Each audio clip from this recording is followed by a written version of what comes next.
Hello সবাইকে স্বাগত আমার চ্যানেলে। আজকে অষ্টম শ্রেণী গণিত বইয়ের আমরা হচ্ছে চ্যাপ্টার 2 আমরা হচ্ছে 2.1 অনুশীলনী শুরু করব। দেখো 2.1-এর 1 নম্বর ম্যাথটা আমরা শুরু করব। এখানে বলছে একটি পণ্য দ্রব্য বিক্রয় করে পাইকারি বিক্রেতা 20% লাভ করে। এখন পাইকারি বিক্রেতা কি তোমাকে বুঝতে হবে। আবার বলছে এবং খুচরা বিক্রেতা 20% লাভ হয়। যদি দ্রব্যটির খুচরা মূল্য 576 টাকা হয় তবে পাইকারি বিক্রেতার ক্রয় মূল্য কত? অর্থাৎ আমাদেরকে পাইকারি বিক্রেতার ক্রয় মূল্য বের করতে হবে। এখন দেখো পাইকারি বিক্রেতা জিনিসটা হচ্ছে যে তোমার কোনো একটা কোম্পানি বা ফ্যাক্টরি থেকে সরাসরি অনেকগুলা প্রোডাক্ট কিনে, তাকে পাইকারি বিক্রেতা বলা হয়। আর খুচরা বিক্রেতা হচ্ছে তোমার পাইকারি বিক্রেতার কাছ থেকে যে প্রোডাক্ট কিনে সাধারণ মানুষের কাছে সেল দেয় 2, 1, 3টা করে, ঠিক আছে, সেটাকে খুচরা বিক্রেতা বলা হয়। তাহলে ধরো এটা হচ্ছে পাইকারি বিক্রেতা। এই পাইকারি বিক্রেতা অনেকগুলো পণ্য কার কাছ থেকে কিনবে? সে কিনবে ফ্যাক্টরির কাছ থেকে। এখন এই পাইকারি বিক্রেতার কাছ থেকে পণ্যকে কিনে খুচরা বিক্রেতা কিনে। আচ্ছা, একটা জিনিস খেয়াল করো তো, এই খুচরা বিক্রেতায় যে টাকায় পণ্য কিনে, অর্থাৎ খুচরা বিক্রেতার ক্রয় মূল্য পাইকারি বিক্রেতার বিক্রয় মূল্য হয় না।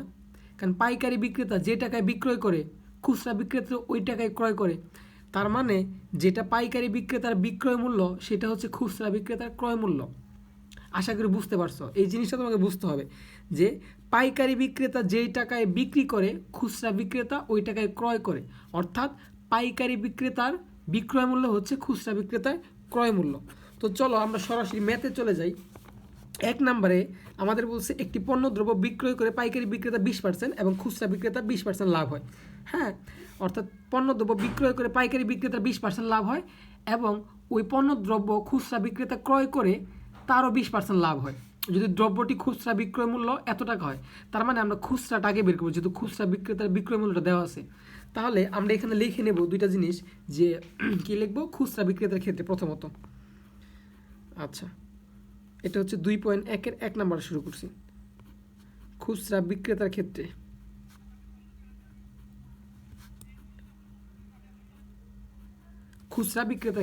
তাহলে আমরা কি করব, আগে 105% দেওয়া থাকলে সবসময় একটা জিনিস মনে রাখবা, পার্সেন্ট দিয়ে যদি লাভ ক্ষতি যেটাই দেওয়া থাকুক না কেন আমরা বের করব কীভাবে, যে 100 টাকায় ক্রয় হলে 20% লাভ হয়, কারণ এখানে লাভ বলছে। আর যদি ক্ষতি বা লস থাকতো তাহলে কি লিখতাম, 100 টাকায় ক্রয় মূল্য হলে 20% ক্ষতি, যদি লাভ বলছে তাহলে কি লিখবো, 100 টাকা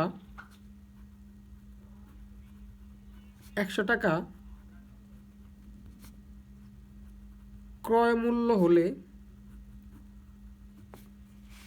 20% লাভে বিক্রয় মূল্য 20% লাভে বিক্রয় মূল্য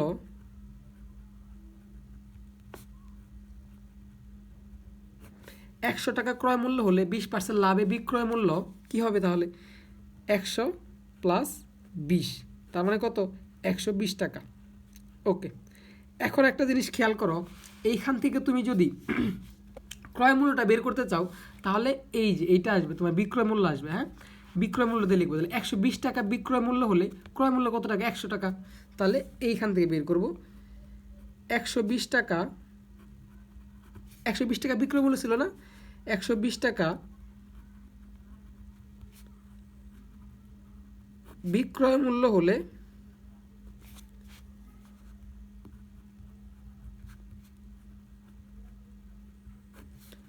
ক্রয় মূল্য 100 টাকা। ঐকিক নিয়মে করো আমরা সিম্পলি। তারপর কি লিখবো, 1 টাকা বিক্রয় মূল্য হলে ক্রয় মূল্য কত হবে, এই 100 টাকা উপরে যাবে, নিচে কত আসবে, 120 টাকা, 120 টাকা। তারপর কি লিখবো, আমাদের বিক্রয় মূল্য যেন কত ছিল, এই যে খুচরা বিক্রেতা বিক্রয় মূল্য ছিল 576 টাকা। তাহলে লিখবো 576 টাকা বিক্রয় মূল্য হলে ক্রয় মূল্য 100 × 576, নিচে কত আসবে, 120 টাকা। তো এটাকে যদি আমরা কাটাকাটি অথবা ক্যালকুলেশন করি তাহলে আমাদের কত আসে, ক্যালকুলেটর দাও তো। দেখো এখানে কাটাকাটি করা যাবে, আমরা এই 0 দিয়ে এটাকে কাটবো। আর আমরা যদি হচ্ছে 12 দিয়ে 576-কে কাটি তাহলে কত আসে? 576 ভাগ হচ্ছে 12, তাহলে আসবে 48। তাহলে 48 বার যায়। এখন 48 সাথে যদি আমি 10 গুণ করি ইন্টু 10, তাহলে আমার অ্যান্সার আসবে 480 টাকা। ওকে, এই 480 টাকা, 80 টাকা, এই 480 টাকা কি বলতো?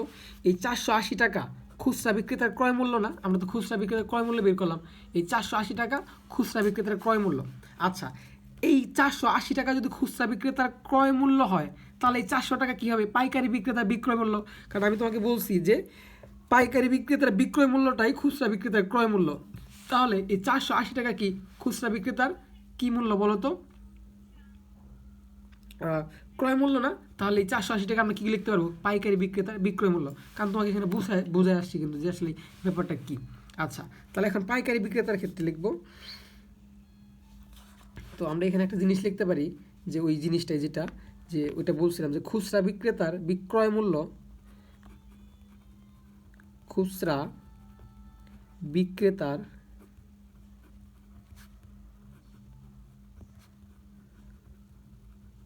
খুচরা বিক্রেতার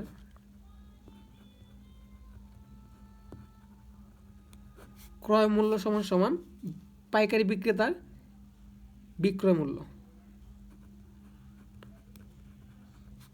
পাইকারি বিক্রেতার বিক্রয় মূল্য সমান সমান কয় টাকা? এখানে সমান সমান দিয়ে এই 480 টাকা, কারণ এটা তোমাকে বলছি যে ব্যাপারটা কী ঘটে। হ্যাঁ, আচ্ছা, এখন আমরা পাইকারি বিক্রেতার ক্ষেত্রে বিল করব। তাহলে লিখবো যে পাইকারি বিক্রেতার ক্ষেত্রে, পাইকারি বিক্রেতার ক্ষেত্রে, পাইকারি বিক্রেতার ক্ষেত্রে কী হবে? আমরা ওই সিমিলারতে পাইকারি বিক্রেতা কী করছিল? পাইকারি বিক্রেতা 20% লাভে বিক্রি করছিল। হ্যাঁ, তাহলে ওইটাই লিখবো যে 100 টাকা ক্রয় মূল্য হলে 20% লাভে বিক্রয় মূল্য। এটা তো সবসময় যদি পার্সেন্ট থাকে তাহলে আমরা এইভাবে সাজাবো সবসময়। তাহলে লিখবো হচ্ছে 100 টাকা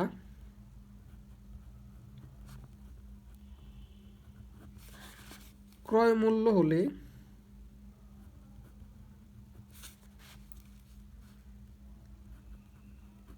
20% লাভে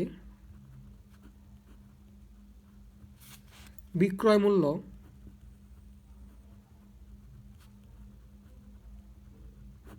20% লাভে বিক্রয় মূল্য 100 + 20, তাহলে কত হবে? 120 টাকা। আচ্ছা, তাহলে আমরা মূলত বের করব কি? আমরা বের করবো হচ্ছে পাইকারি বিক্রেতার ক্রয় মূল্য কত, এটা বের করবো। হ্যাঁ, তাহলে আবার আমরা হচ্ছে এই আগের মতো তাহলে কি লিখবো? 120 টাকা বিক্রয় মূল্য হলে ক্রয় মূল্য কত? পাইকারি বিক্রেতার ক্রয় মূল্য। আচ্ছা, তাহলে লিখবো সুতরাং 120 টাকা বিক্রয় মূল্য হলে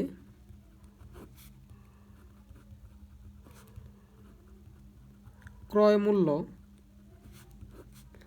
100 টাকা, ঐকিক নিয়মটা। তারপর কি লিখবো? 1 টাকা বিক্রয় মূল্য হলে ক্রয় মূল্য 100 ভাগ 120 টাকা। সুতরাং এই তো 480 টাকা বিক্রয় মূল্য হলে, কারণ আমরা জানি এই 480 টাকাই কি পাইকারি বিক্রেতার বিক্রয় মূল্য। 480 টাকা বিক্রয় মূল্য হলে ক্রয় মূল্য হবে কত? 100 × 480 ভাগ 120। তাহলে আমরা কাটাকাটি করি, এটা দিয়ে এটাকে কাটি। 12 যে 48-এর মধ্যে কতবার? তাহলে 4 এ 8 48 ভাগ হচ্ছে 12। তোমরা ক্যালকুলেটর করে ফেলবা, 24 বার যায়। সো না ভুল হয়েছে, সরি, 48 ভাগ হচ্ছে 12 যায় হচ্ছে 4 বার। 4-এর সাথে আমরা যদি কী করি 100 গুণ করি তাহলে কত হবে? 400। এই তো অ্যান্সার হচ্ছে কত? 400। তাহলে আমরা কী লিখব? 400 টাকা। তাহলে লিখব সুতরাং পাইকারি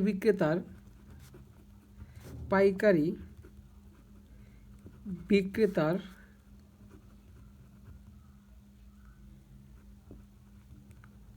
ক্রয় মূল্য 480 টাকা। আশা করি অ্যান্সারটা বুঝতে পারছো। হ্যাঁ, ওকে, নেক্সট আমরা দেখব হচ্ছে, দেখো এখানে বলছে একজন দোকানদার কিছু ডাল এত টাকায় 2375 টাকায় বিক্রয় করায় তার 5% ক্ষতি হলো, ওই ডাল কত টাকায় বিক্রয় করলে 6% লাভ হবে? দেখো 5% বিক্রয় করছে, এই জন্য এত টাকা কী হয়েছে? ক্ষতি হয়েছে। এত টাকায় বিক্রয় করার ফলে 5% ক্ষতি হয়েছে। তাহলে কত টাকায় বিক্রয় করলে 6% লাভ হবে? এখন খেয়াল করো, আমরা হচ্ছে ওই পার্সেন্ট দিয়ে যদি লাভ ক্ষতি থাকে তাহলে আমরা কিন্তু ওইভাবে বিক্রয় বেট বের করবো। কীভাবে? যে শতকরা নিয়মে। আচ্ছা 2 নাম্বারটা চলো শুরু করি। 2 নাম্বারটা হচ্ছে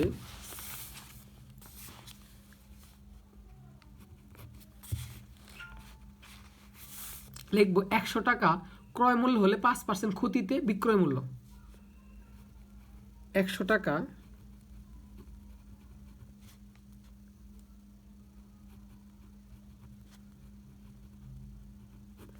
ক্রয় মূল্য হলে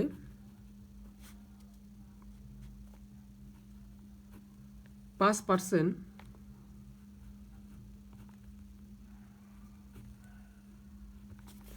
একশো টাকা ক্রয় মূল্য হলে 5% ক্ষতিতে বিক্রয় মূল্য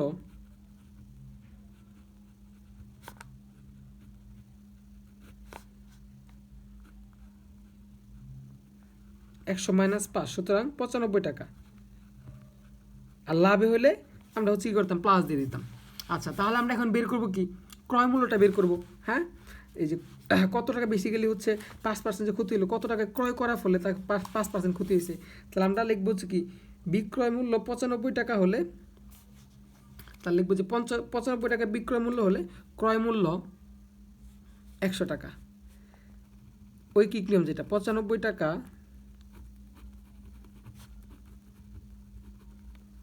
বিক্রয় মূল্য হলে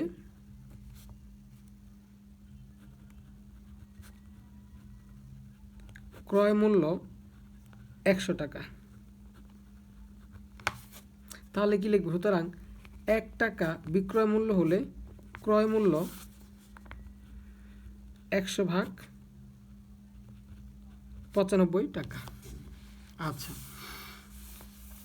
এখন আমাদের বিক্রয় মূল্যটা কত ছিল? কত টাকা বিক্রয় করার ফলে এত % ক্ষতি হয়েছে? 2375 টাকা না? তাহলে লিখব সুতরাং 2375 টাকা বিক্রয় মূল্য হলে ক্রয় মূল্য 100 × 2375, নিচে হবে কত? 95। আচ্ছা এখন আমরা কাটাকাটি করি, আমরা জাস্ট ক্যালকুলেটর করে দেবো, দুইটা গুণ দিয়ে 95 দ্বারা ভাগ দেবো। তাহলে কত আছে? 100 × 2300,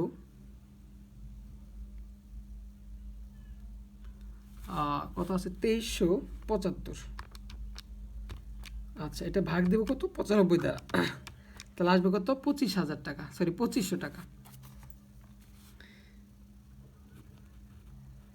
এই তো 2500 টাকা। এই 2500 টাকা কী হইলো বলো তো? ক্রয় মূল্য বের করলাম আমরা, 2500 টাকা ক্রয় মূল্য বের করছি। এখন 6% লাভ হইলে কী হইতো? এটা দেখি, কত টাকা বিক্রি করলে 6% লাভ হইতো। তাহলে আমরা সেই আগের মতোই সাজাবো, এটা কিন্তু ক্রয় মূল্য। হ্যাঁ, সুতরাং ক্রয় মূল্য পার্সেন্ট থাকলে আমাদের কীভাবে সাজাইতে হয়? যে 100 টাকা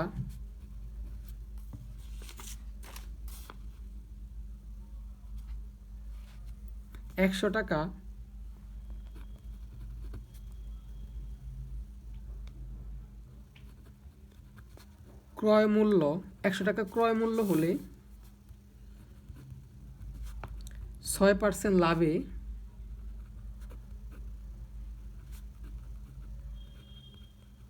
বিক্রয় মূল্য, 6% লাভে বিক্রয় মূল্য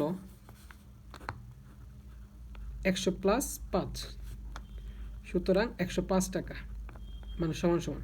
আচ্ছা তাহলে আমরা হচ্ছে কী করবো? আগে লিখবো 105 টাকা ক্রয় মূল্য হলে বিক্রয় মূল্য কত? আমাদের বিক্রয় মূল্যটা বের করতে হবে এখন, যে কত টাকা বিক্রয় করলে 6% লাভ হইতো।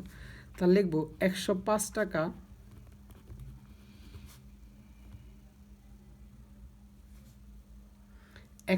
টাকা বিক্রয় মূল্য হলে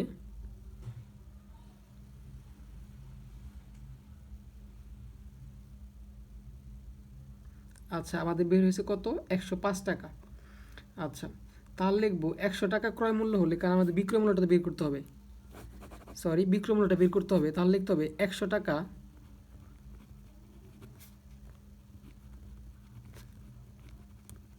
ক্রয় মূল্য হলে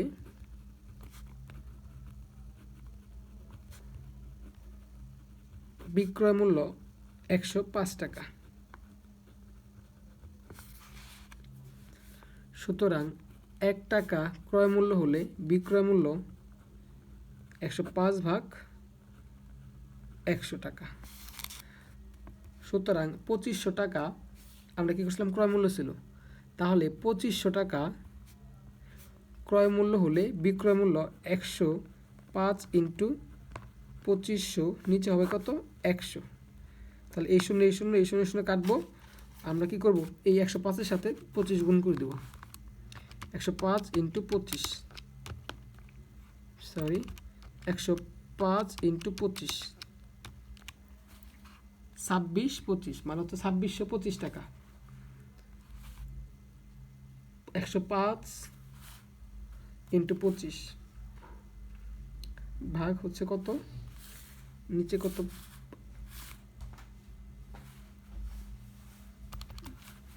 105 ইন্টু 25, তাহলে হচ্ছে 2625 টাকা। এই তো 2625 টাকা হচ্ছে কি আমাদের উত্তর। এটি হচ্ছে কি আমাদের ফাইনাল উত্তর। 105 নিচে হচ্ছে 100, তাহলে 105 ইন্টু, আচ্ছা ভুল ভুল ভুল ভুল 6% লাভে, দেখো একটু ভুল হয়েছে। 6% লাভে যেহেতু, তাহলে এখানে 6 আসবে না, 606 টাকা, 106 টাকা হবে না, 106 টাকা তো যোগ করলে এখানে একটু ভুল হয়েছে, 6 হবে এখানে, এখানে 6 হবে, তাহলে 106 ইন্টু 25, তাহলে 106 ইন্টু 25 আচ্ছা 2650 টাকা, 2650 টাকা হবে। আচ্ছা এটাই হচ্ছে কি আমাদের উত্তর, 2650 টাকা। আশা করি বুঝতে পারছি। ওকে, নেক্সট আমরা যাব হচ্ছে, দেখো 3 নাম্বার বলছে 30 টাকায় 10টি দরে ও 15টি দরে সমান সংখ্যক কলা ক্রয় করে। 30 টাকায় 10টা, আবার 30 টাকায় 15টা। এখানে দুইটা কি আছে, এইখানে আমাদের দুইটা 30 টাকা দিয়ে দুইটা দরে কিনছে। একটু খেয়াল করো, এখানে কিন্তু আমাদের কি করছে, 30 টাকা দিয়ে দুইটা দরে কিনছে, অর্থাৎ 30 টাকায় একবার কিনছে 10টা, আরেকবার কিনছে 15টা, অর্থাৎ দুইবার আছে ক্রয় মূল্যটা। হ্যাঁ, আবার ওইটাই করছে কি, সবগুলো গলা 30 টাকা 12টা ধরে, অর্থাৎ বিক্রি করার সময় সবগুলা 30 টাকায় 12টা করে বিক্রি করছে। যদি এরকম দুইটা ক্রয় থাকে, হ্যাঁ, সেক্ষেত্রে আমাদের দুইটাকে এক করতে হবে। এখন এই দুইটাকে এক করার জন্য প্রথমে আমরা দুইটাকে আলাদা আলাদা বের করে নেব, মানে দুইটার দাম আলাদা আলাদা একটা করে বের করব, তারপরে যোগ করে দেবো। আচ্ছা এটা কীভাবে করব, চলো আমরা শুরু করি। 3 নম্বরে প্রথমে আমরা কি করব, যে 10টি দরে ক্রয় মূল্য 30 টাকা, আবার ওইখান থেকে একটা বের করব, আবার 15টি দরে ক্রয় মূল্য 30 টাকা, ওইখান থেকে একটা ক্রয় মূল্য বের করব। তাহলে কি লিখব, 10টি দরে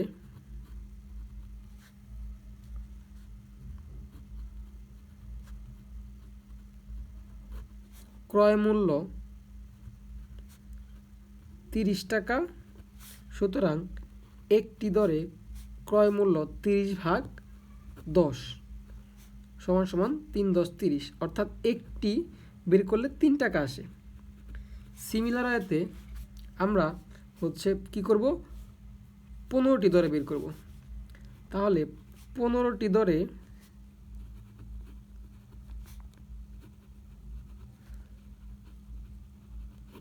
ক্রয় মূল্য 30 টাকা, তাহলে এখানে যদি একটি বের করি আমি, একটি দরে ক্রয় মূল্য 30 ভাগ 15। ওকে, এইভাবে আমরা হচ্ছে কত আসে, 2 টাকা। আচ্ছা এখন একটু খেয়াল করো, আমরা হচ্ছে 10টি দরে আগে বের করছি, তারপর হচ্ছে কি 15টি ধরে বের করছি। এখন আমাদের যোগ করার সময় এইটা আর এইটা যোগ করে 1 বানাইতে হবে। তাহলে লিখবো 1 প্লাস 1, এই যে এই 1 এই 1 সমান সমান দুইটির ক্রয় মূল্য 3 প্লাস 2 টাকা সমান সমান 5 টাকা। ক্লিয়ার? আচ্ছা এইখান থেকে যদি আমি একটার বের করি তাহলে কি আসবে? সুতরাং একটির ক্রয় মূল্য কত আসবে? এখানে দুইটা ক্রয় মূল্য ছিল, আমরা একটি কনভার্ট করব। একটির ক্রয় মূল্য 5/2 সমান সমান কত আসবে? 2.5 টাকা। তার মানে আমাকে একটির কত আসলো? 2.5 টাকা। আচ্ছা, এখন আমরা কি করব? বিক্রয় মূল্যটা বের করবো। আমাদের কি বলছিল যে কোথায় 30 টাকায় 12টি ধরে বিক্রয় করছে। তাহলে আমরা কি লিখব? 12টির বিক্রয় মূল্য 30 টাকা। সুতরাং 12টির বিক্রয় মূল্য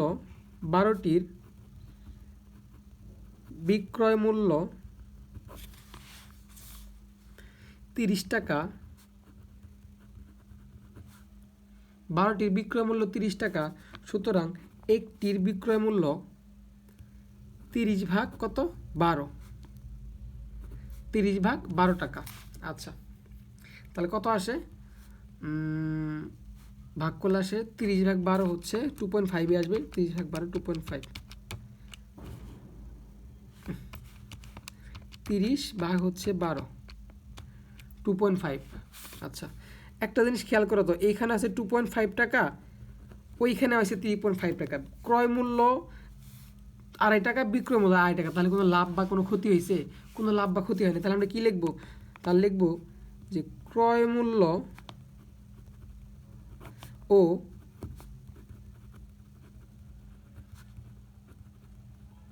বিক্রয় মূল্য একই। সুতরাং লাভ বা ক্ষতি কিছুই হবে না।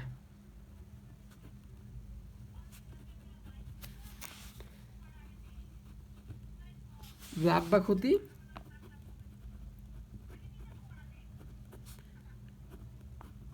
কিছুই হবে না। ক্লিয়ার? যদি আমার তোমার হচ্ছে ধরো বিক্রয় মূল্যটা বেশি হইতো তাহলে লাভ হইতো, অথবা যদি ক্রয় মূল্যটা বেশি হইতো তাহলে ক্ষতি হইতো। তাহলে আমাদের দুইটাই সমান হয়েছে না, সুতরাং লাভ বা ক্ষতি কিছুই হবে না। আমাদের এখানে দেখো শতকরায় বের করতে বলছিল। যদি লাভ বা ক্ষতি হইতো তাহলে আমরা কি করতাম? শতকরাটাই বের করতাম। ঠিক আছে, আজকে আমরা হচ্ছে এই 3 নাম্বার পর্যন্ত রাখবো। এর পরবর্তী ভিডিওতে হচ্ছে আমরা 4 থেকে শুরু করব। তো সবাইকে অসংখ্য ধন্যবাদ। পরবর্তী ভিডিও দেখার আমন্ত্রণ রইল। আজকের মতো এ পর্যন্তই। আল্লাহ হাফেজ, টাটা।